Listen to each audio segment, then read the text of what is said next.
To really grow the company and also grow our craft, we had to be at a studio where we could build a set and have space, and warehouse was kind of the next step for us.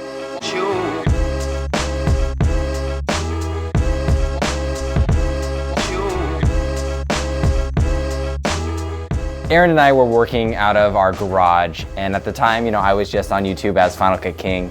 Aaron was on YouTube as VFX Bro, and we were just collaborating together to make these fun YouTube videos for our audience.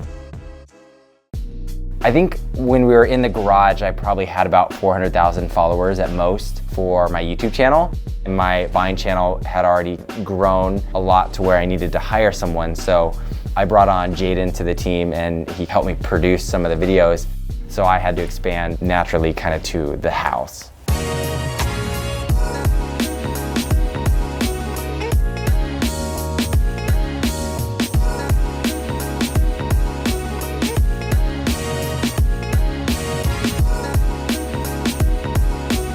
When we moved into the La Mirada house, I naturally was like, okay, Andrew, Mark, they each got a different room. Jaden was working out of the living room. We saw a lot of growth, not only in like our craft and what we were doing, but the team was physically growing. And so probably every 4 or 5 months got a new team member. So it was just getting way too crowded. In the long run, we knew for growth, we'd be limited in, a residential house. You can see we kind of would write down the concepts as we were going and quick drawings. It's kind of messy, but that's just how creativity goes.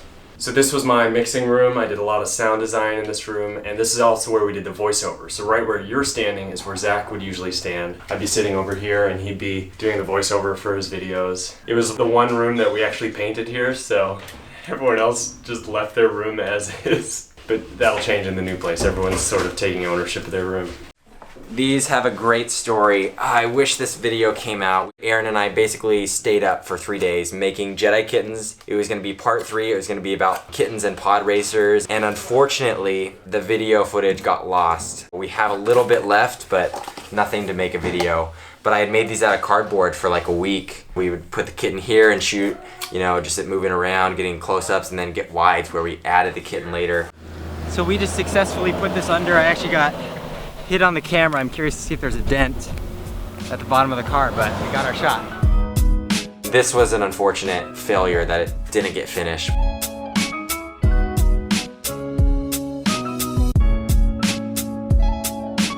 So we are going through the garage, figuring out what's trash and what's treasure. I love meeting the old fans, the ones that have been watching for almost 7 years. They know where I came from, and they've kind of been following the journey. So I'm just so excited when I meet them. I'm like, thank you for watching. Like, I almost feel like I know them because they know where I've been on the journey. We're driving to the new studio. I've got load number 1 in the back here. It's kind of a weird, bittersweet moment to see us packing up, but it's also, a lot of memories in that house.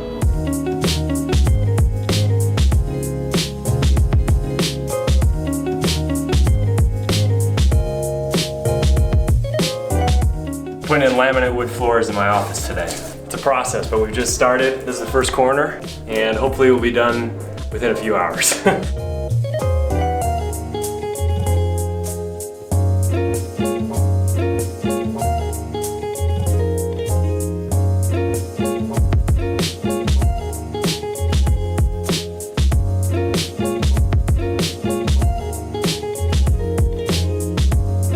I'm really excited to be in the warehouse space because I can see how we're gonna start creating the short films. Just to be growing a team around me, because I think I can make so much better stuff now with 10 other minds around me than just myself.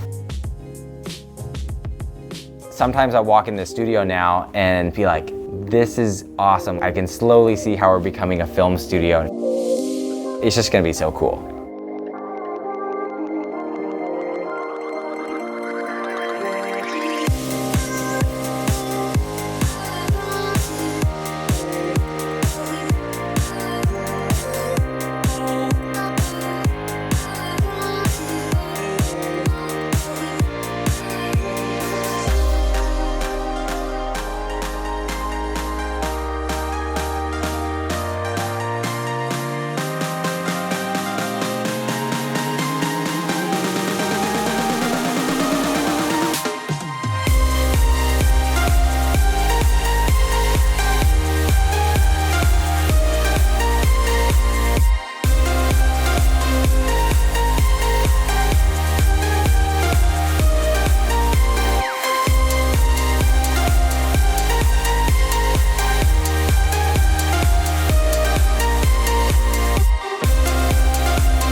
To all the fans that have been watching me for like the last 7 years, I would say thank you so much, because it's an honor and it's been a long journey through different platforms, but the ones that have stuck with me and are still watching, that's super exciting, and thanks for watching.